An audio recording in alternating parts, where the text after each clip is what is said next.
دي الغنوة دي بتاعتي أنا أصلا، ومتصنفة كلام ولحن. الغنوة بتاعتي ونجح بيها على قفايا، وما طلعش أصيل وملوش خير في حد، مرضيش يسجلها معايا، ولو قرب لها تاني هشيله من على وش الأرض. الكلام هنا على خناقة عدوية شعبان عبد الرحيم مع المطرب الشعبي رضا البحراوي على أغنية صغير أنا اللي قلبة السوشيال ميديا. إزاي قال ملوش خير في حد؟ وإيه رد فعل رضا البحراوي على تلقيح عدوية عليه؟ ويا ترى عدوية قرر يعمل إيه في الغنوة؟ وهي في النهاية ملك مين؟ هتعرفوا كل ده وتفاصيل الخناقة معايا في الفيديو ده، بس تابعوني للنهاية.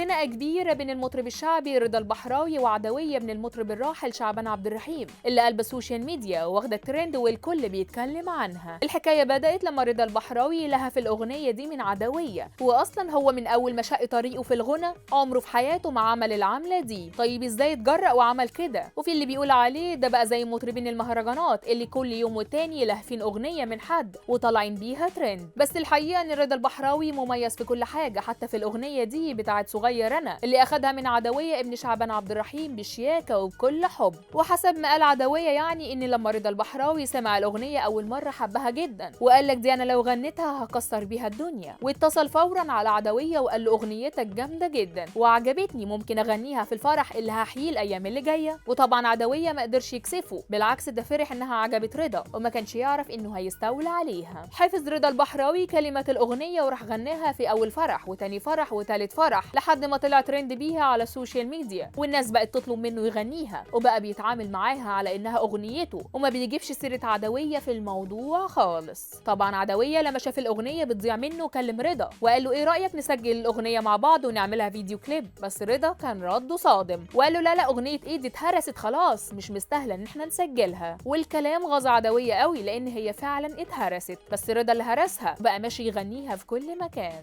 رد عدويه الغير متوقع قال له طب حلو احذف بقى فيديوهاتك وانت بتغنيها من على اليوتيوب وكتر خيرك يا صاحبي على كده. ورضا قال له حاضر، وبعد كده طنشه ومرضيش يحذف الفيديوهات، ما هي جايبه ملايين من المشاهدات. بس على مين؟ عدوية طلع وفضح الحكايه في فيديو على تيك توك ونشر غسيل رضا البحراوي للناس كلها بعد اللي عمله معاه، ونشر فيديو ليه وهو بيصور الاغنيه وقال فيه انا جبت المطرب عمرو سلامه يغنيها معايا ومحدش ليه علاقه ولا حد يقدر يتدخل حتى لو جبت الجن الازرق، وزي ما يكون بيوجه رساله كده بطريقه غير مباشره بقول لليفا انا وعمرو سلامه اهو صغير، ايوه انا صغير هنصورها دلوقتي اسمع يا ليفا انا بقول لك اهو الاغنيه هتتصور دلوقتي واللي هيقرب لها هشيله من على وش الارض. اما رضا البحراوي فما ردش عليه خالص لحد دلوقتي ومتجاهله تماما ولا كأن حصل اي حاجه ولا حد اتكلم عليه ونشر غسيله للناس. لا وقال كمان انه ملوش خير في حد على اساس يعني انه واثق فيه ونجح بيها، ووقت ما طلب يغنيها معاه رفض. تفتكروا رضا البحراوي غلطان ان ما سمعش كلام ابن شعبان عبد الرحيم وغنوها سوا في فيديو كليب ولا ايه؟